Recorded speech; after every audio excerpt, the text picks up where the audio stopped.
I always thought the hardest thing I would ever have to do was look my childhood best friend, Clara, in the eyes and tell her that the boy she loved was never coming home, but standing in a sun-drenched forest beside our pitched tent, holding a sealed letter that revealed her husband had given his life to save mine, proved that living with a hero's secret is a far heavier burden to carry.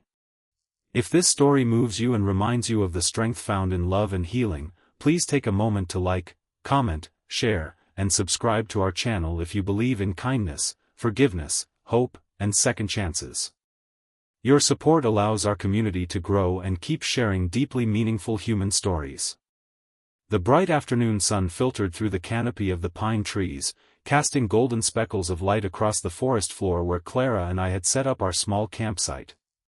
We had been inseparable since we were 7 years old, growing up on the same quiet street in a small coastal town in Maine. We shared everything from childhood secrets to college dorm rooms, but our bond had been severely tested 2 years ago when Clara's husband, Julian, tragically passed away during a high-stakes search and rescue operation in the mountains. Julian had been my closest buddy too, a brave and selfless man whose sudden absence left a massive, aching void in both of our lives. Since that heartbreaking day, Clara had withdrawn into a shell of quiet grief, her once vibrant spirit dimmed by a heavy blanket of unresolved sadness. Hoping to help her heal and reconnect with the nature Julian had loved so much, I suggested a weekend hiking trip to the peaceful mountain trail where we used to spend our summers. It was early afternoon when we finally finished setting up our gear under the warm blue sky. The air was crisp, filled with the fresh scent of pine needles and damp earth. Clara sat on a fallen log nearby, tracing her fingers over an old silver compass Julian had given her years ago.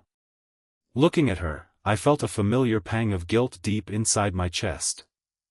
There was something about Julian's final moments that Clara didn't know, a secret that had been burning inside me every single day since he vanished into the mountain blizzard. On that dreadful afternoon 2 years ago, Julian hadn't just gotten lost in the storm by accident, he had deliberately stayed behind to pull me out of a freezing ravine after I slipped off the ledge, sacrificing his own path to safety so that I could survive. In his final moments, as he pushed me toward the rescue team, he crammed a folded, handwritten letter into my jacket pocket and made me promise not to give it to Clara until she was ready to move forward with her life without resentment. For 2 years, I had kept that letter hidden, terrified that knowing the truth would make her blame me for his death. As the sun reached its peak, casting bright daylight into every corner of the forest, the temperature took an unexpected, dramatic plunge. Dark, unexpected mountain clouds rolled in over the peaks, bringing a biting, icy wind that cut straight through our jackets. We scrambled inside our sturdy canvas tent to escape the sudden freezing draft. Realizing that Clara was shivering uncontrollably despite her thick woolen sweater, I unzipped my heavy-duty thermal sleeping bag and spread it wide across the tent floor, inviting her to share the warmth. We lay side by side under the thick insulation, staring up at the fabric ceiling of the tent as the wind howled through the daylight outside. The atmosphere inside the tent was heavy with a decade of shared memories and 2 years of unspoken pain. Clara turned onto her side, looking at me with eyes that were filled with a mixture of profound exhaustion and deep affection. The warm light from the sun shining through the beige canvas illuminated the subtle lines of sorrow around her eyes. She reached out, gently placing a hand over mine, and softly said, "Are you awake?" The question wasn't just about sleep, it was a plea for real connection, an invitation to break the painful silence that had grown between us since Julian died. I turned my head to face her, looking directly into the eyes of the person who knew me better than anyone else in the world, and nodded. She swallowed hard, tears welling up in her eyes as she admitted that she felt completely lost, trapped in a loop of wondering why Julian was taken from us and whether he had suffered in those final moments. Listening to her crackling voice, I realized that my silence wasn't protecting Clara, it was keeping her chained to her grief. Holding back the truth out of fear of her reaction was an act of cowardice, not love. The daylight streaming into the tent felt like a demand for honesty, exposing every hidden fear I had nursed for 2 years. Reaching into the inner pocket of my utility vest, which I had kept close to me all morning, I pulled out the weathered, creased envelope that held Julian's last words. My hands trembled as I handed it to her, my heart hammering against my ribs as I braced myself for her anger, her hatred, or her devastation. I explained through choked tears how Julian had saved my life in that ravine, how he had chosen to ensure my survival over his own, and how he had left this final message specifically for her to read when the time was right. Clara stared at the envelope in utter shock, her fingers shaking as she recognized her late husband's neat, distinct handwriting.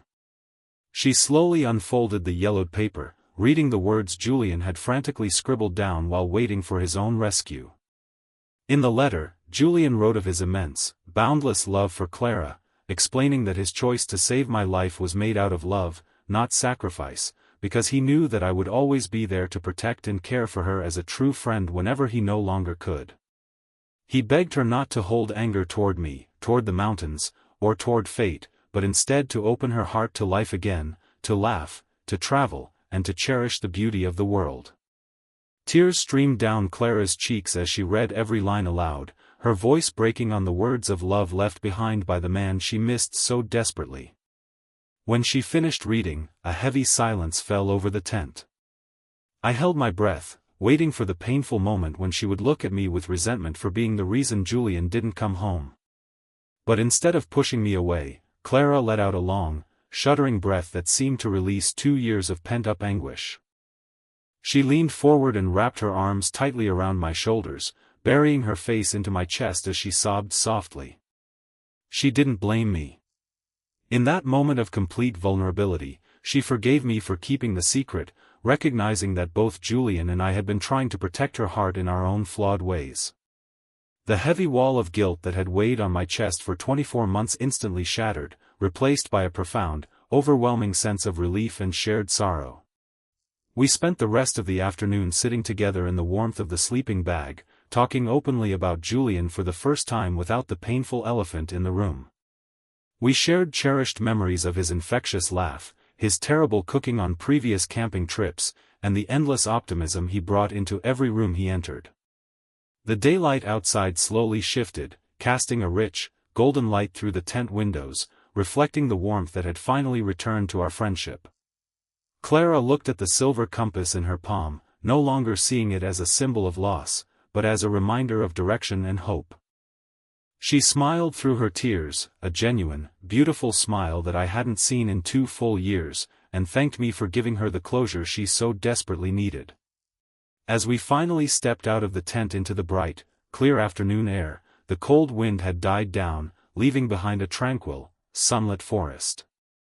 The world felt entirely different, stripped of the dark shadows that had haunted our bond for so long. We took a deep breath of the mountain air together, feeling lighter, stronger, and ready to face whatever the future held. Julian's ultimate act of bravery had saved my physical life, but his final words, combined with Clara's incredible grace and forgiveness, had saved both of our souls from being consumed by eternal grief. Standing side by side in the glowing sunshine, we knew that while the pain of loss would never fully vanish, we were finally ready to honor his memory by truly living again. Before we conclude this emotional journey, we would love to hear your thoughts in the comments section below. What does forgiveness and second chances mean to you, and have you ever had to find the courage to reveal a difficult truth to someone you love? If this story touched your heart, please like this video, leave a meaningful comment, share it with someone who needs hope today, and subscribe to our channel so you never miss another emotional journey.